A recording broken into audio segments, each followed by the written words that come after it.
ಸಿಂಹರಾಶಿ ನೋಡಿ ಯಾರನ್ನೇ ವಿಚಾರಿಸಿ ಆರೋಗ್ಯದಲ್ಲಿ ಬಹಳವಾದಂತಹ ವ್ಯತ್ಯಾಸಗಳನ್ನು ಕಾಣ್ತಾ ಇದ್ದಾರೆ. ಏನಕ್ಕೆ ಅಂತ ಅಂದರೆ ಜನ್ಮದಲ್ಲಿ ಮನೆಗೆ ಒಬ್ಬ ಶತ್ರು ಬಂದಾಗ ಅವನು ಜಾಸ್ತಿ ನಮ್ಮನ್ನು ಕೆಡಿಸೋದಕ್ಕೆ, ನಮ್ಮನ್ನು ಜಾಸ್ತಿಗೆ ತೊಂದರೆ ಕೊಡೋದಕ್ಕೆ ಎಂಬುದಲ್ಲೂ ಕಲಹಗಳಾಗತ್ತೆ. ಯಾವುದನ್ನು ಮಾಡಲಿಕ್ಕೂ ಮನಸ್ಸಾಗೋದಿಲ್ಲ. ಆದಷ್ಟು ಸಹಾಯವೋ ಯಾವ ತಂಟೆ ತಕ್ರಲ್ಲಿ ಯಾವುದೂ ಬೇಡಪ್ಪ ಸುಮ್ಮನೆ. ನಾನು ಮತ್ತೆ ಮತ್ತೆ ಹೇಳ್ತಿರ್ತೀನಿ, ಸಿಂಹರಾಶಿಯವರಿಗೆ ಎಚ್ಚರಿಕೆಯನ್ನು ವಹಿಸಿ ಮುಂಚಿತವಾಗಿ ಆಲೋಚನೆಗಳನ್ನು ಮಾಡಿ ಮುಂಚಿತವಾಗಿ ಒಂದು ಈ ಥರ ಕೆಲಸ. ನಮಗೆ ಲಾಭ ಏನು ಅಂತಂದರೆ ಈಗ ಗುರುಬಲ ತುಂಬ ಚೆನ್ನಾಗಿದೆ, ಗುರುವಿನ ಯೋಗ ಫಲ ಇದೆ ಮುಂದಿನ ದಿನಗಳಲ್ಲಿ. ಶ್ರೀ ಗುರುಭ್ಯೋ ನಮಃ. ಶ್ರೀಮತಿ ರಾಮಾನುಜಾಚಾರ್ಯಾಯ ನಮಃ. ಇದು ಜ್ಞಾನಸಂಪದ ವಾಹಿನಿಯಲ್ಲಿ ನೋಡ್ತಿರುವಂತಹ ಯೂಟ್ಯೂಬ್ ಚಾನಲ್ ಶ್ರೀನಿವಾಸ್ ಗುರುಜಿ. ಇದು ಮಾಸ ಭವಿಷ್ಯ. ತುಂಬ ಉತ್ತಮವಾದಂತಹ ಕಮೆಂಟ್ಗಳನ್ನು ಹಾಕ್ತಿರ್ತೀರಿ, ಮತ್ತು ನಮ್ಮ ವಿಚಾರಗಳನ್ನು ನೀವು ತಿಳಿಸ್ಕೊಳ್ತಾ ಇರ್ತೀರಿ. ಮತ್ತು ನಾನು ಹೇಳುವಂಥದ್ದು ವಾಸ್ತವ ಏನಿದೆ ಅದನ್ನು ನಾನು ಹೇಳಕ್ಕೆ ಹೋಗ್ತೇನೆ. ಆದಷ್ಟು ಸಹ ವಾಸ್ತವವಾದ ಅಂಶಗಳನ್ನು ನಾನು ಹೇಳೋದು ನನ್ನ ವಾಡಿಕೆ. ಇಲ್ಲ ಸಲ್ಲದ ಭಯದ ವಾತಾವರಣಗಳಂತೂ ಸೃಷ್ಟಿ ಮಾಡೋದಿಲ್ಲ. ಎಚ್ಚರಿಕೆಯನ್ನಂತೂ ಖಂಡಿತವಾಗಿ ಕೊಡ್ತೇನೆ. ಸುಮಾರು ಫೋನ್ ಕಾಲ್ಗಳು ಬರ್ತಾ ಇರುತ್ತೆ. ಅದರಲ್ಲೂ ಸಹ ಸಿಂಹರಾಶಿಗೆ ಸಮಸ್ಯೆಗಳು ಅನ್ನೋದು ಸೃಷ್ಟಿಯಾಗಿ ಸುಮಾರು ದಿನಗಳಾಯಿತು.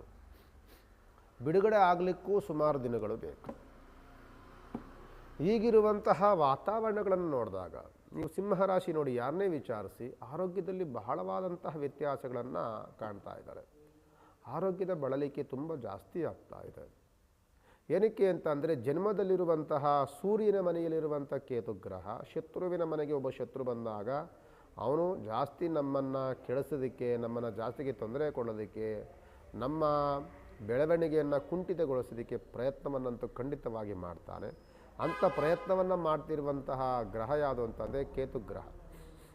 ಈ ಕೇತುಗ್ರಹ ಬಂದು ಸುಮಾರು 1.5 ವರ್ಷಗಳಿಂದಲೂ ಸಹ ಒಂದಲ್ಲ ಒಂದು ಅವಘಡಗಳನ್ನು, ಒಂದಲ್ಲ ಒಂದು ಶತ್ರುಬಾಧೆಗಳನ್ನು, ಕೆಲಸ ಕೈಂಕರ್ಯಗಳಲ್ಲಿ ಅಡೆತಡೆಗಳನ್ನು, ನಷ್ಟದ ವಾತಾವರಣಗಳನ್ನು, ದುಶ್ಮನ್ಗಳನ್ನು ಮಾಡುವಂತಹ ವಾತಾವರಣಗಳನ್ನು, ನಂಬಿಕೆ ದ್ರೋಹಗಳನ್ನು ಮಾಡುವಂತಹ ವಾತಾವರಣಗಳನ್ನು ಸೃಷ್ಟಿ ಮಾಡ್ತಲೇ ಇದೆ ಈ ಕೇತುಗ್ರಹ.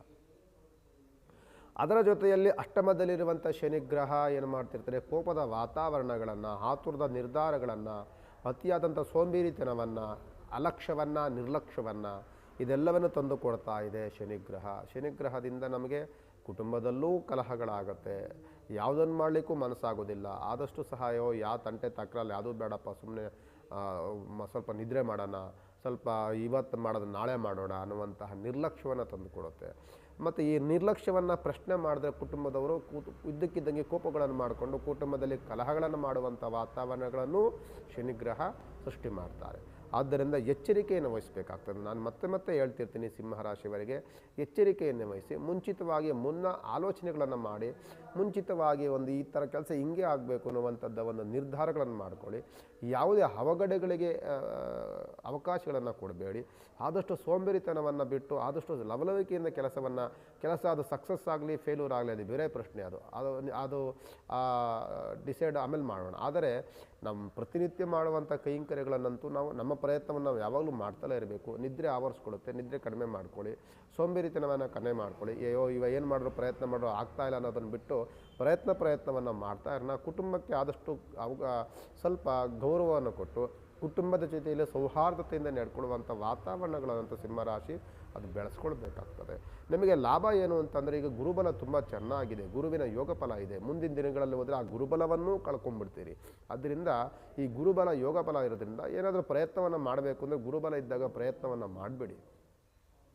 ಲಾಭ ನಷ್ಟ ಬರುವಂಥ ಮುಂದಿನ ಅದನ್ನು ಯೋಚನೆ ಮಾಡೋದಕ್ಕಿಂತ ನನ್ನ ಅನಿಸಿಕೆ ಪ್ರಯತ್ನವನ್ನಂತೂ ಮಾಡ್ತಾರಣ. ಅದು ಲಾಭವಾಗಲಿ ನಷ್ಟವಾಗಲಿ ಇವತ್ತು ಆಗುವಂಥ ನಷ್ಟ ನಾಳೆ ದಿನ ಒಂದು ರೀತಿಯಾದಂಥ ಸ್ವಲ್ಪ ನಮಗೆ ಲಾಭ ಕೊಡುವಂತಹ ಬದಲಾವಣೆಗಳನ್ನು ಮಾಡುತ್ತೆ. ಕೆಲವು ಗ್ರಹಗತ ಬದಲಾವಣೆಗಳಾಗುತ್ತೆ ನೋಡಿ. ಈಗ ನಿಮಗೆ ಶುಕ್ರನ ಯೋಗ ಫಲ, ಗುರುವಿನ ಯೋಗ ಫಲ ಇವೆಲ್ಲವೂ ಚೆನ್ನಾಗಿ ಬಂದಾಗ ಯಾವುದೋ ಒಬ್ಬರು ನಮಗೆ ಕೆಟ್ಟದ್ದು ಮಾಡ್ತಾರೆ ಅಂತಂದರೆ 10 ಜನದಲ್ಲಿ ಕೆಟ್ಟದ್ದು ಮಾಡ್ತಾರೆ, ಒಬ್ಬರಾದರೂ ನಮಗೆ ಒಳ್ಳೆಯದನ್ನು ಮಾಡೋದಕ್ಕೆ ಒಬ್ಬರು ನಮಗೆ ಸಹಕಾರವನ್ನು ಕೊಡ್ತಾರೆ. ಅಂತಹ ವಾತಾವರಣಗಳಂತೂ ಖಂಡಿತವಾಗಿ ಸಿಂಹರಾಶಿಯವರು ನೋಡ್ತೀರಿ.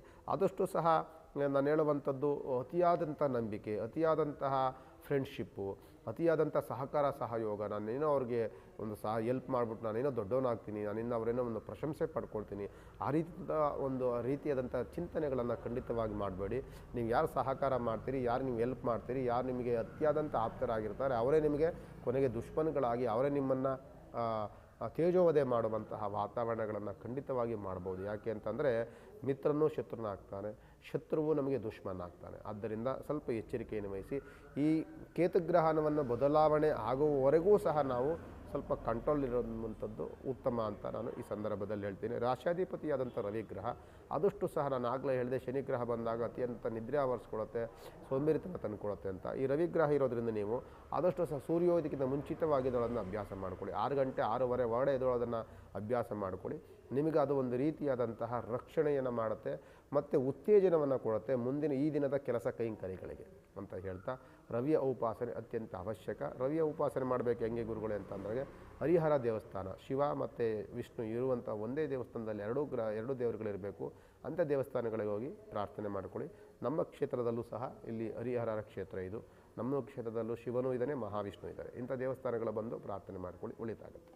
ನಮಸ್ಕಾರ.